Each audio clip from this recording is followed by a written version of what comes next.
Give me 10 minutes to show you the magic of non-duality.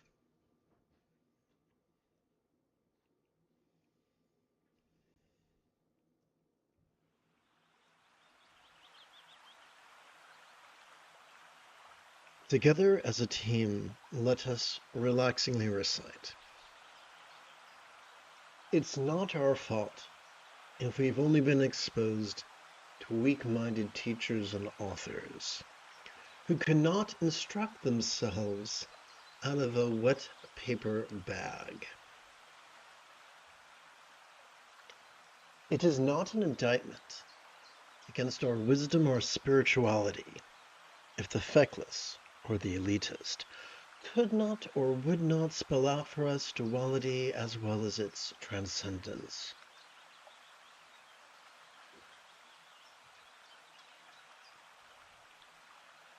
Good evening, Shivi. Let us begin by remedying that with a review. Level 1. Each time we silently and mentally recite the demonstrative pronoun this or the verb noticing during our inhalation, our sympathetic nervous system wires us to vulnerably, passively, viscerally, randomly, and fleetingly notice perceptions such as sights, sounds, sensations, flavors, and scents. Level 2. We could also spontaneously notice the full spectrum of human emotions, intentions, cognitions, recollections, and imaginings. Level 3. We could spontaneously notice many things, from the external to the internal, from the physical to the mental, from the pleasurable to the painful, from the interesting to the boring, from the glorious to the grotesque. Level 4, we could spontaneously notice the fundamental duality cited in Buddhism, that we desire some things and dread others. Level 5, we could spontaneously notice a subtle resistance to the actual absence of what we desire, as well as resistance to the mere prospect of its absence. Similarly, we could passively notice the subtle resistance to the actual presence of that which we dread, as well as resistance to the mere possibility of its presence. As we silently and mentally recite the one-syllable verb ease or the three-syllable verb relaxing during our exhalation, our parasympathetic nervous system is wired to support our physical relaxation and mental release.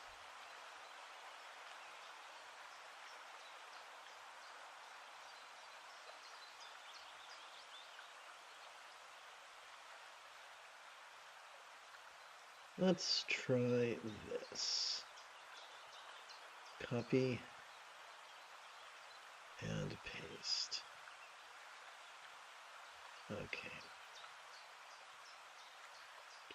Whatever dread, so let's back it up. As we silently and mentally recite the one-syllable verb ease or the three-syllable verb relaxing during our exhalation. Our parasympathetic nervous system is wired to support our physical relaxation and mental release. Whatever dread or desire, glory or grotesquerie, interest or boredom, pleasure or pain, mind or body, external or internal, we may have spontaneously noticed during our previous inhalation, thus causing the pole of duality to smack of the same taste of fleeting non-graspability. The great South Indian Buddhist philosopher Nagarjuna taught of two truths, the conventional and the ultimate, that we notice during our inhalation and that we feel during our relaxing exhalation.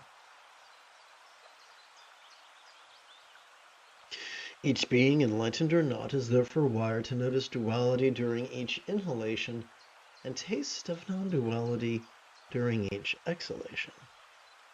This is not an indictment Au contraire, it is necessary. For just as a one-winged bird cannot take to the sky, those who convince themselves they do not perceive the conventional cannot experience nirvana. Despite the pseudo-spiritual blatherings of individuals who think themselves Buddhas, whilst remaining merely self-important boobs. Let us turn our attention to simple perception. As we relax into our exhalation, whatever beauty or ugliness we may have noticed during our previous inhalation could feel as if it was melting into the simplicity of just sight. As we relax into our exhalation, whatever harmony or discord we may have noticed during our previous inhalation could feel as if it was melting into the simplicity of just sound. As we relax into our exhalation, whatever pleasure or pain we may have noticed during our previous inhalation could feel as if it was melting into the simplicity of just sensation. As we relax into our exhalation, whatever deliciousness or disgust we may have noticed during our previous inhalation could feel as if it was melting into the simplicity of just taste.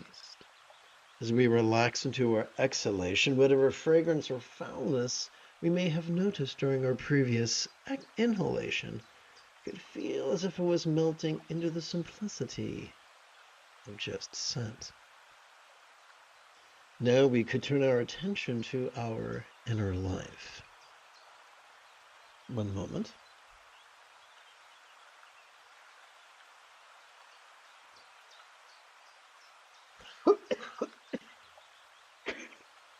Excuse me.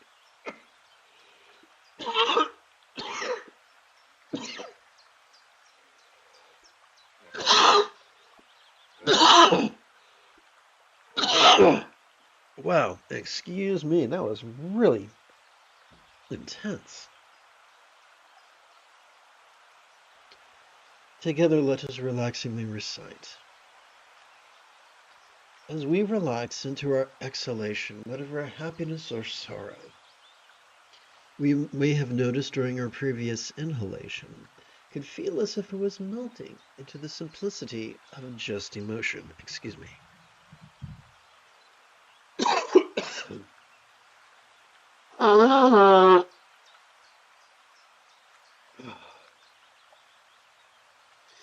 All dignity, all the time.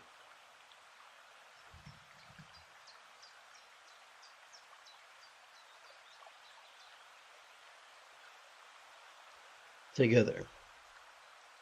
As we relax into our exhalation, whatever kindness or cruelty we may have noticed during our previous inhalation could feel as if it was melting into the simplicity of just intention.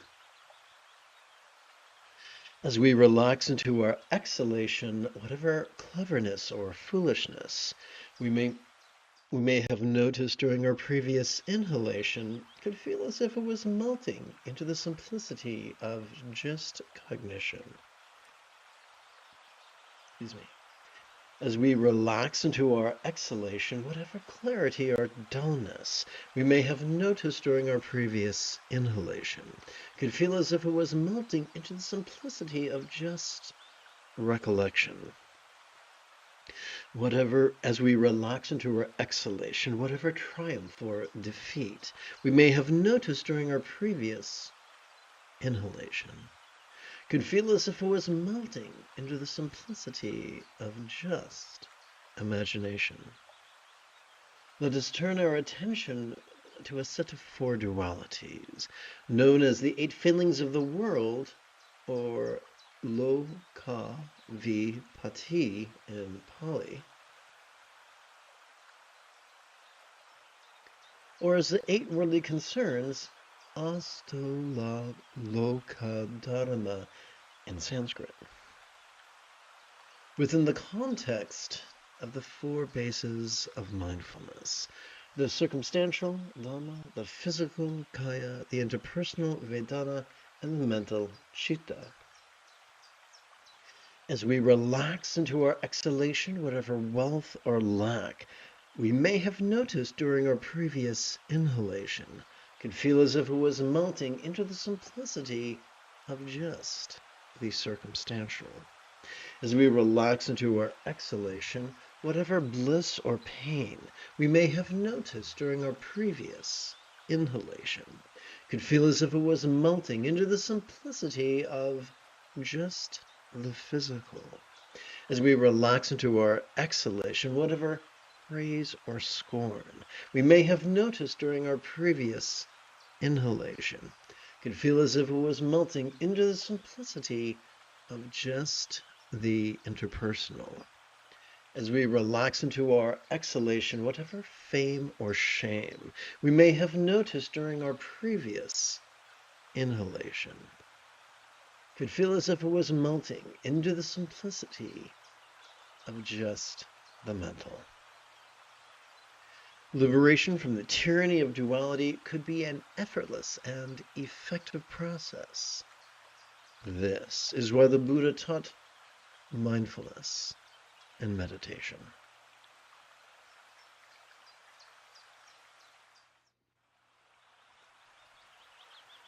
Having completed our opening lesson, it's time to shift gears. It is Ahsoka Tano Thursday evening. Come, let us meditate like a Jedi after approximately 30 seconds of housekeeping. This is the Renegade Lama Jigme Gyatso of the Buddha Joy Meditation School. For more than 30 years, I have harnessed my autistic special interests as well as my ADHD hyperfocus to spend about 8 hours a day, almost every day, studying, practicing, mastering, and reverse engineering the teachings and techniques of each school of meditation so that I could become your nerdy, neurodivergent guide to nirvana. Welcome, my friends, to Meditate Like a Jedi, which is made possible due to the generosity of viewers just like you. We now turn our attention to the latest iteration of very easy meditation practice text, or sadhana, if you're nasty. Together, let us relaxingly recite. Whatever comes, may all beings notice, relax, and flow. Whatever stays, may all beings notice, relax, and flow. Whatever goes, may all beings notice, relax, and flow.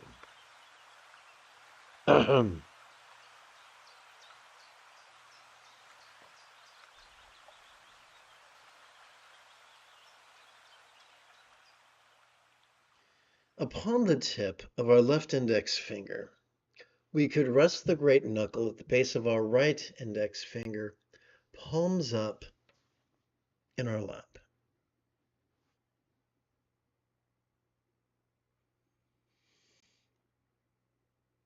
Let's see, I'm going to tap button 9.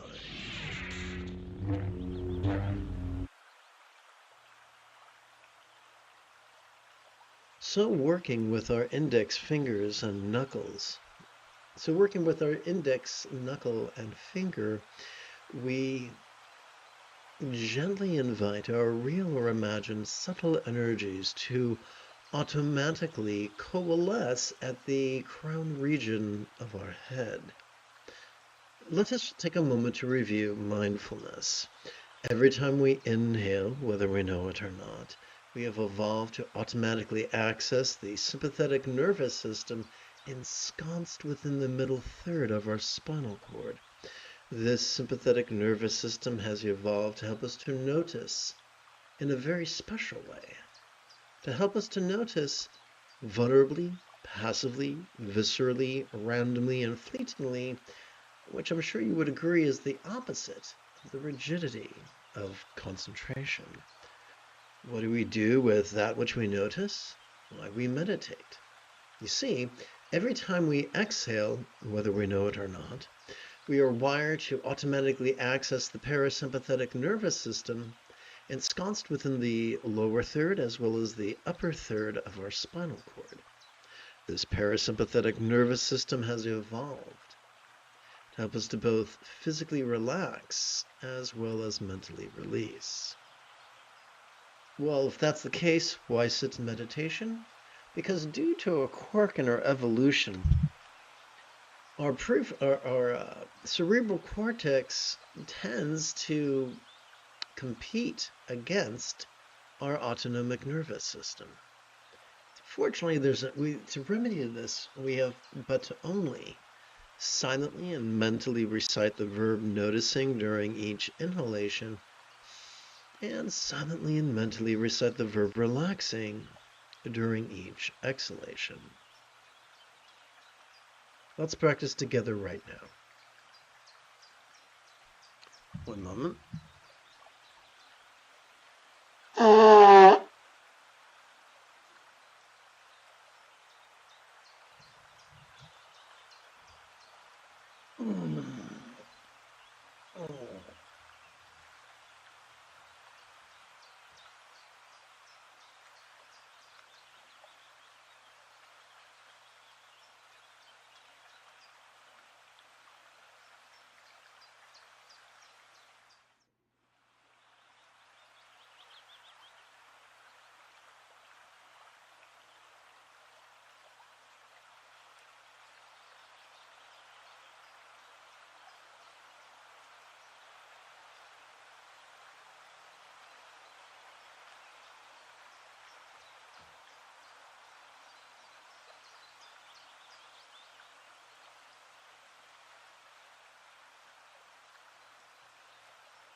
Welcome to the second quarter of this evening's practice.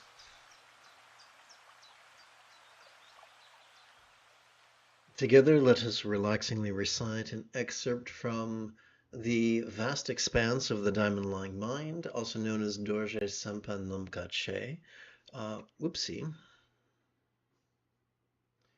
Composed about 1400 years ago by Prahe Vajra, translated from the Tibetan by Chogyal Namkhai Norbu, translated from the Italian by Adriano Clemente, adapted and amplified by yours truly.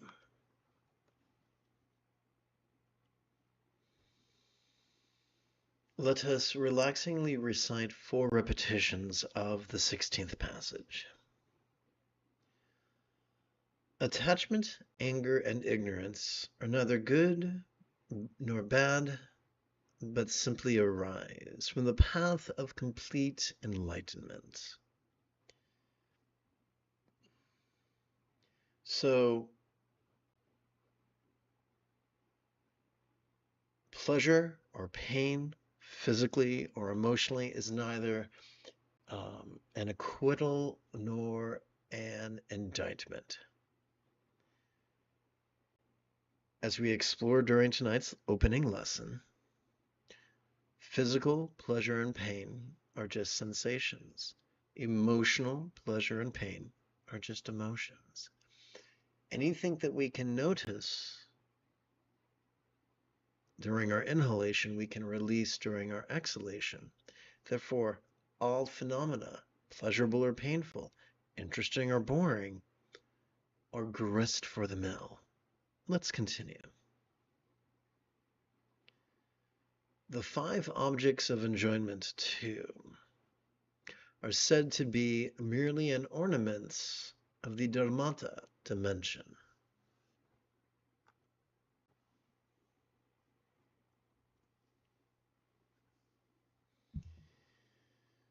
So the 5 objects of enjoyment: sights, sounds, sensations, flavors, and scents, once again, are just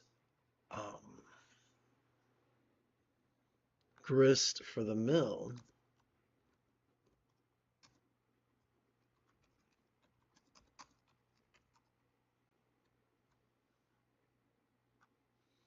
of awareness and release.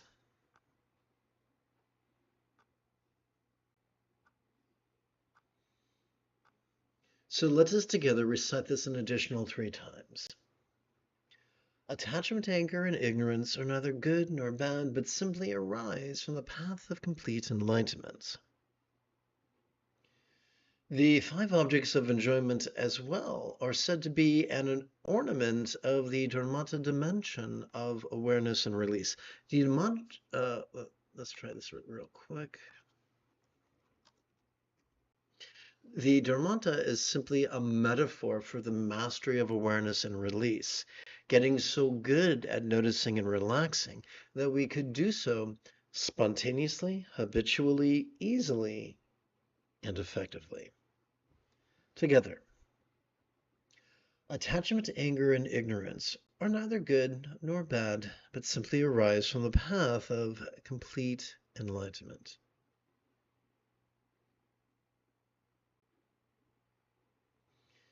They arise from noticing, which is 50% of enlightenment's path. The 5 objects of enjoyment as well are said to be merely an ornament of the Dharmata dimension of awareness and release. Final repetition.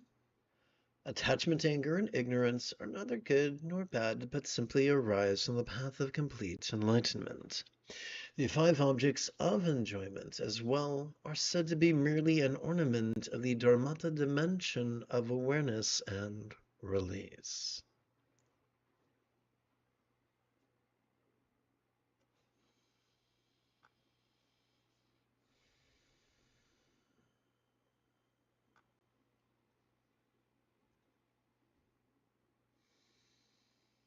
Upon the tip of our left little finger We could rest the great knuckle at the base of our right little finger, palms up in our lap.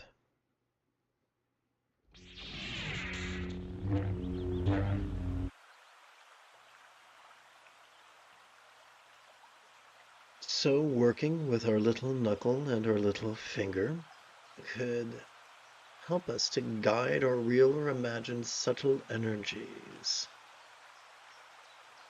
to automatically coalesce at the bladder region of our lower abdomen.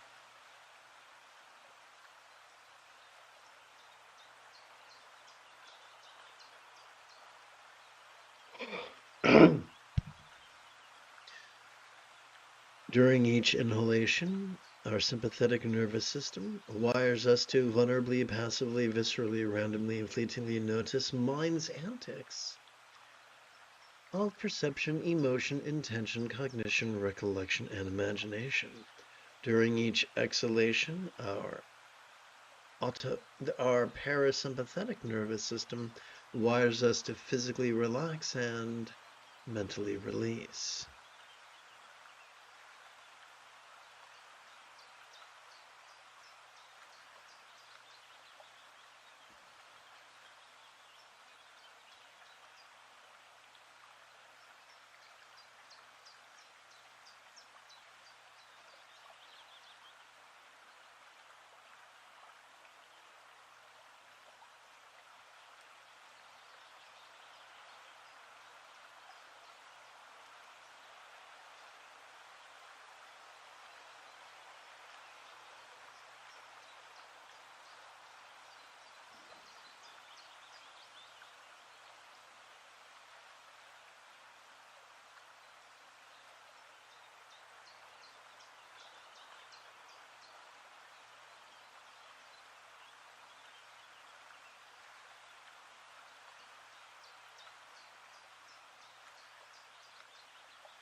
Good evening and welcome to the third quarter of this evening's live stream.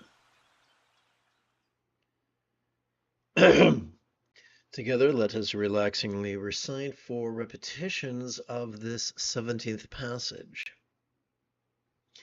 Space is beyond the arising of thought, yet thought itself is like space. So, Sturgeon's law reminds us that 90% of everything sucks, but not in the fun, tingly way. Sturgeon's law infers that the majority of humans have been profoundly conditioned to be rigid, fearful, superstitious, controlling, elitist, cryptic, competitive, and cruel, to the point that they are hopelessly addicted to the duality of thinking and not thinking, and they try to push thinking away and try to hold tightly onto the possibility of not thinking. And so the author is reminding us in the opening couplet that as we relax into our exhalation, whatever thought we noticed during our previous inhalation could feel as if it was as non-graspable as vast open space.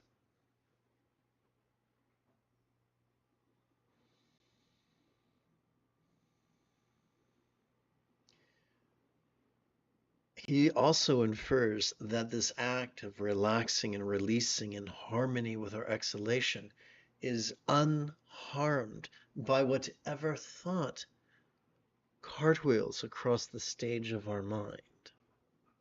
Let us continue. Without attachment from space dedication, one's great aim manifests as space. The great aim here is a reference to enlightenment, as opposed to a middling or a venal aim or a petty aim. So one's great aim is enlightenment itself. And at the time that this was written, it was very much in vogue for the for pseudo-intellectuals to compose these flowery poems that were designed to sharpen uh, the desire for selfless enlightenment. But that became more of a hindrance than a help because it indulged people's controlling tendencies. And so what the author is inferring in the final triplet is that the very act of relaxing and releasing in harmony with our exhalation helps us to not only let go what we noticed during our previous inhalation, but even let go of the most lofty of goals.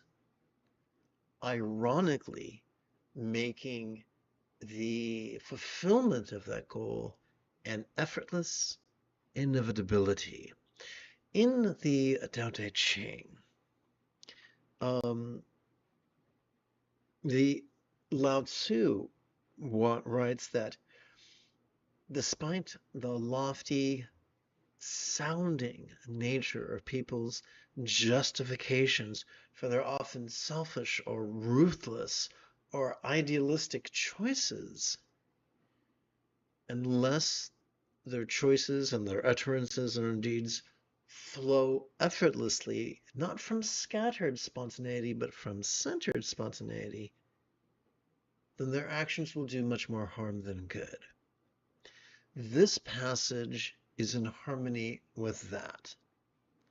Now that we have an understanding, together let us recite this passage an additional 3 times. Space is beyond the arising of thought, yet thought itself is like space.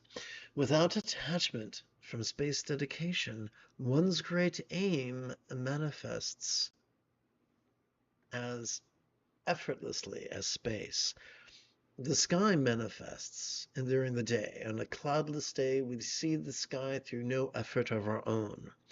On a cloudless evening, we see the infinity of the Milky Way, if we're fortunate enough to be in a, I promise pronouncing this, rural area, um, effortlessly. Let's continue. Space is beyond the arising of thought, yet thought itself is like space. Without attachment from space dedication, one's great aim manifests as space. Space itself, let's try this again. Space is beyond the arising of thought, yet thought itself is like space. Without attachment from space dedication, one's great aim manifests as space. Oh, excuse me. Upon the tip of our left middle finger, we could, oopsie, sorry about that. We could rest the great knuckle at the base of our right middle finger, palms up in our lap.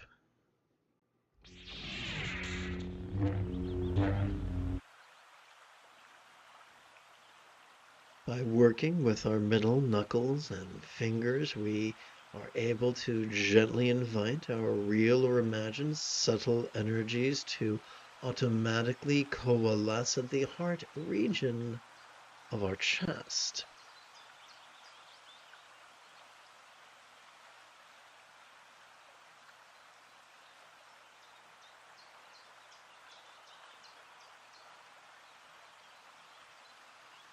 Allow me to catch you up to speed for mindfulness, or perhaps merely insult your intelligence. Every time we inhale, whether we know it or not, our sympathetic nervous system helps us to vulnerably, passively, viscerally, randomly, and fleetingly notice all manner of phenomena, from the external to the internal, from the physical to the mental, from the pleasurable to the painful, from the interesting to the boring, from the glorious to the grotesque. The question remains, what are we to do with all the stuff that we notice? Why, meditate, of course. For every time we exhale, whether we know it or not, our parasympathetic nervous system is already wired to help us to physically relax and mentally release. We get to cooperate with our autonomic nervous system by silently and mentally reciting the verb noticing during each inhalation, as well as silently and mentally reciting the verb relaxing during each exhalation.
Welcome to the fourth and final quarter of this evening's live stream.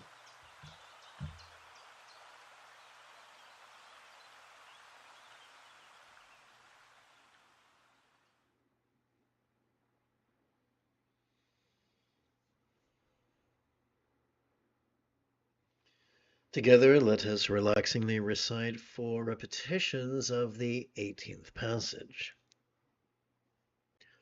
The equality that is freedom from thoughts is the Dharmakaya. Non-graspable as the moon's reflection on water. What does that mean?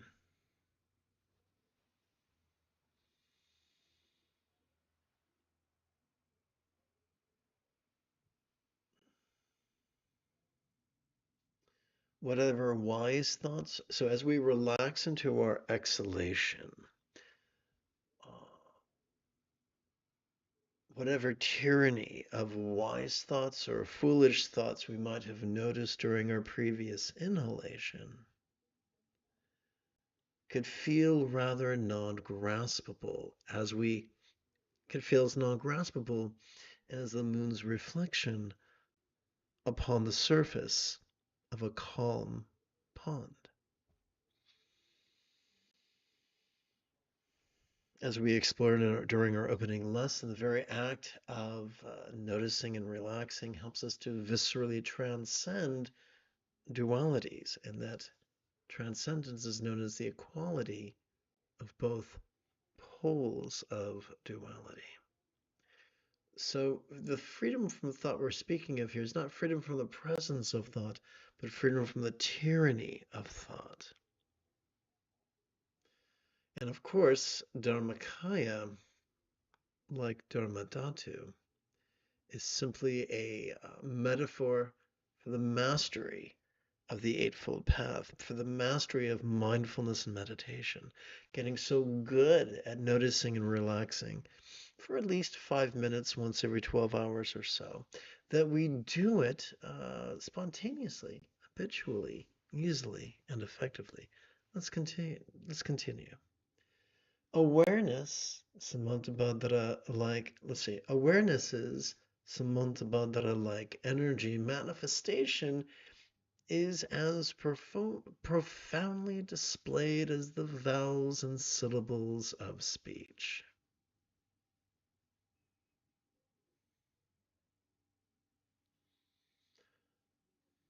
Is it vowels or syllables or vowels and consonants? Let me check a translation real quick. Going back to the original translation, let's see.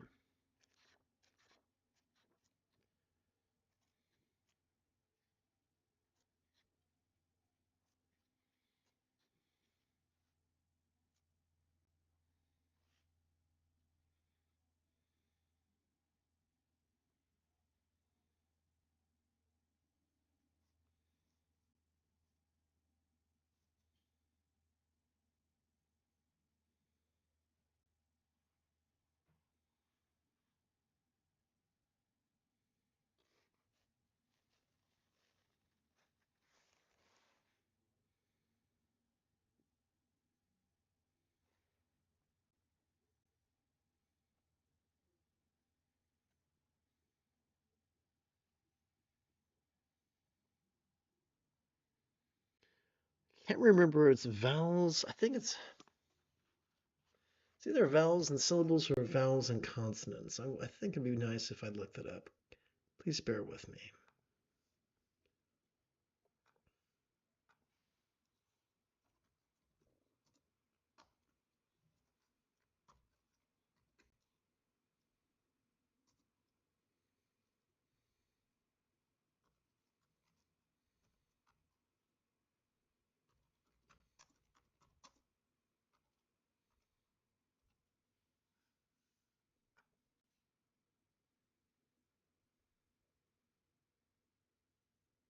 Aha, vowels and consonants.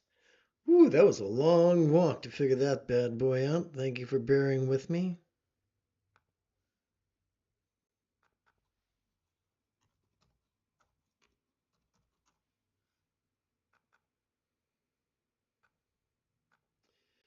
Okay, whew, that was exciting. Awareness's Samantabhadra-like energy manifestation is as profoundly displayed as the vowels and consonants of speech. What does that mean? Samantabhadra literally translates as all good one. So awareness's Samantabhadra-like energy means the dynamic experience of noticing anything pleasurable, painful, interesting, boring, glorious, grotesque, internal, external, physical, mental, whatever we notice, whatever dynamism we experience as our in-breath is harmless. In fact, it's downright beneficial when tempered by exhalation's relaxation.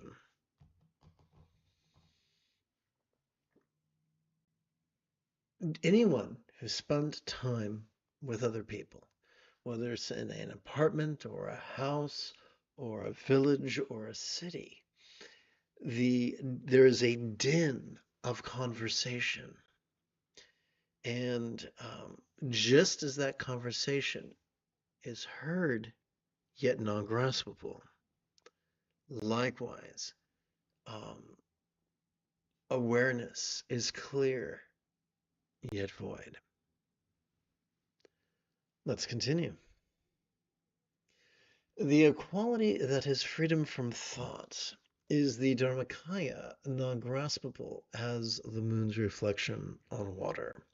Awareness's Samantabhadra-like energy manifestation is as profoundly displayed as the vowels and consonants of speech. Speech is not only a synonym for communication, but a metaphor of our experience of the interpersonal.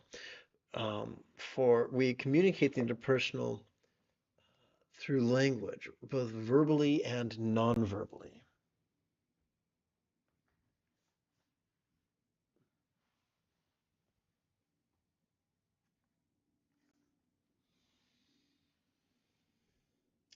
Let's continue. The equality that is freedom from thought is the Dharmakaya, non-graspable as the moon's reflection on water. Awareness's Samantabhadra-like energy manifestation is as profoundly displayed as the vowels and consonants of speech. The equality that is freedom from thought is the Dharmakaya, non-graspable as the moon's reflection on water. Awareness's Samantabhadra-like energy manifestation is as profoundly displayed as the vowels and consonants of speech.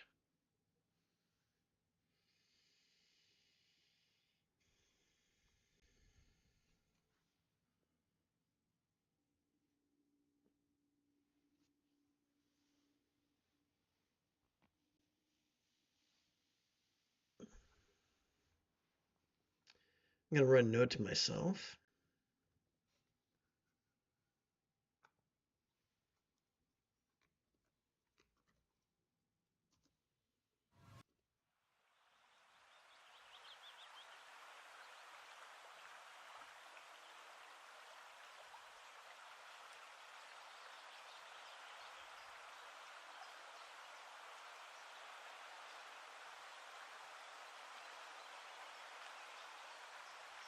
One repetition now.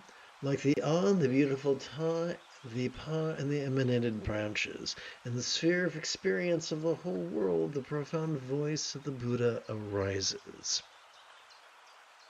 What the author is trying to convey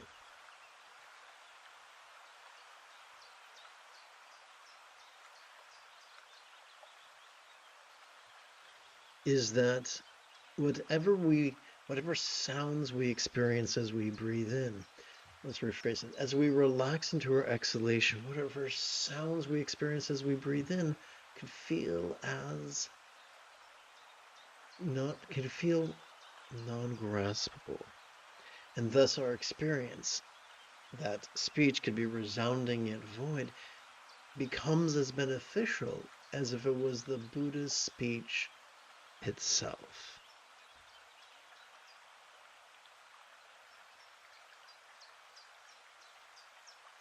Anywho, let's continue.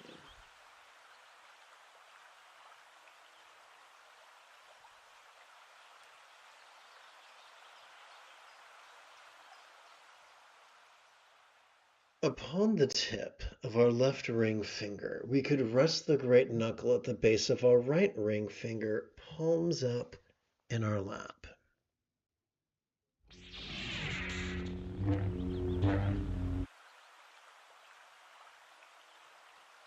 Simply by playing with our ring knuckle and finger, or finger and knuckle, we wind up gently inviting our real or imagined subtle energies to automatically coalesce in the navel region of our mid-abdomen. During each inhalation, our sympathetic nervous system helps us to vulnerably, passively, viscerally, randomly, fleetingly notice dualities, such as dread and desire, danger and safety, lack and boon, pain and pleasure, scorn and praise, shame and fame. What are we to do with these bad boys? Why, meditate, of course. Every time we exhale, whether we know it or not, our parasympathetic nervous system is already wired to help us physically relax and mentally release.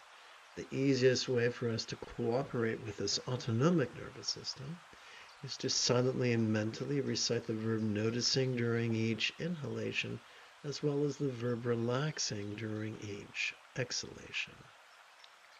Together, let us practice right now.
You have taken your first step into a much larger world. If you feel that I have earned it, you could give this live stream a thumbs up. You could even help support this channel. In approximately 11 hours, I would very much like to return to lead tomorrow's morning meditation class and group practice.